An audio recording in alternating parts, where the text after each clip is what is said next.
I'm Mari, aka Kayakura, and welcome to the Wise Arts Cultivation in the Misty Realm. Now, today I'm going to be talking about the two sides of meditation, like the yin yang, dealing with that whole ordeal. You feel me? Now, I like to call it the clarity and then the clairvoyant side, right? So you got clarity.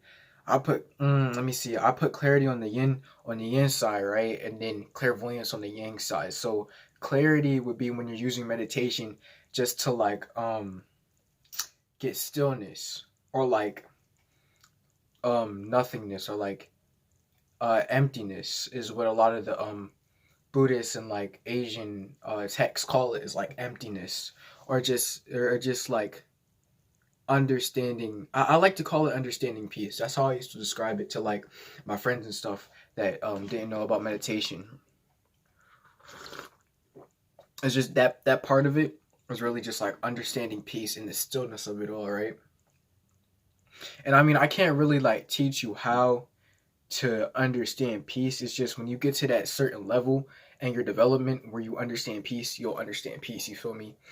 Um, and then that shit was brief, but now I'm gonna talk about the clairvoyant side. So clairvoyance, this is actually one of my spiritual gifts. And you know that whole 20 2021 conjunction thing that they was talking about, or 2020 December 2020 12/21 conjunction with Saturn and Jupiter, right? So with that whole thing, right, I actually got like a upgrade on my clairvoyance, right?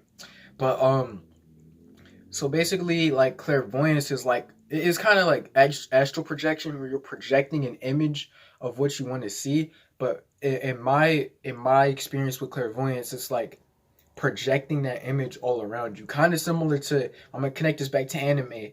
It's this new anime called Jujutsu Kaisen, right? And they used cursed energy, basically energy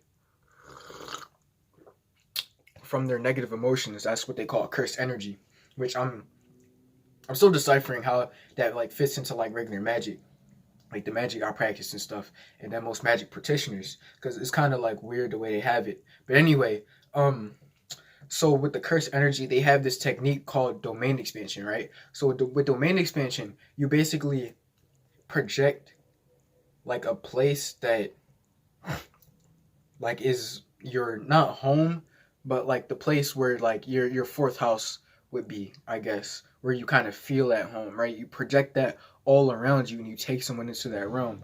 So we've seen a few characters do it. So it's this character named Gojo. So and the way Gojo did it, Gojo he projected basically like a galaxy or like space all around him, and he sent his enemy into like this void, like this vacuum void place with like stars and shit. It's like planetary. It was very interesting. And then you had the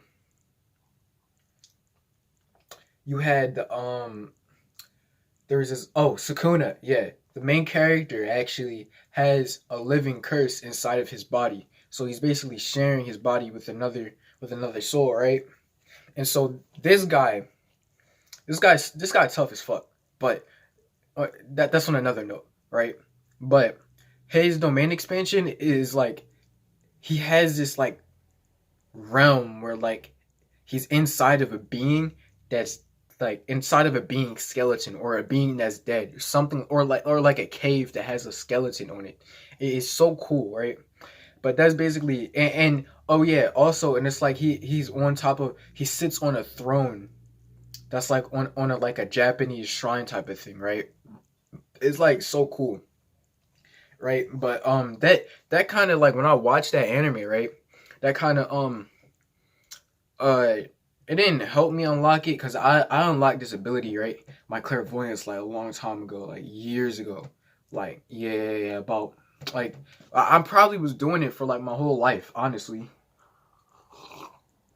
But ever since I started making music, I was able to like, you know, like put my songs, right? The beats and then my songs and the melodies, right? I kind of assign all of those to certain like places and areas and stuff like that, right? That's why like the nature is such a big importance to me. So like when I watched this anime, I was kind of like able to be like, oh, that's what I do. Domain expansion, basically, right?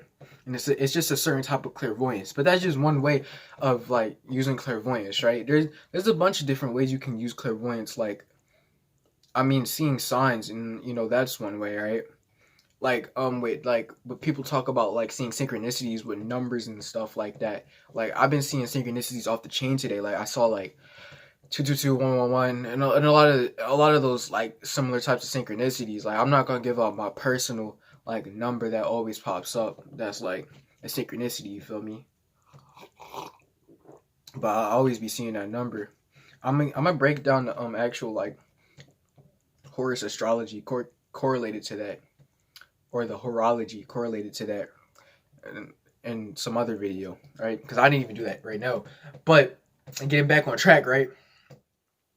So with like other types of clairvoyance, like with like seeing signs and stuff, right? It's basically like when you see those signs, it's basically kind of telling you like what path you're on, like what you're doing in that moment, how you're feeling, the thoughts that you're having.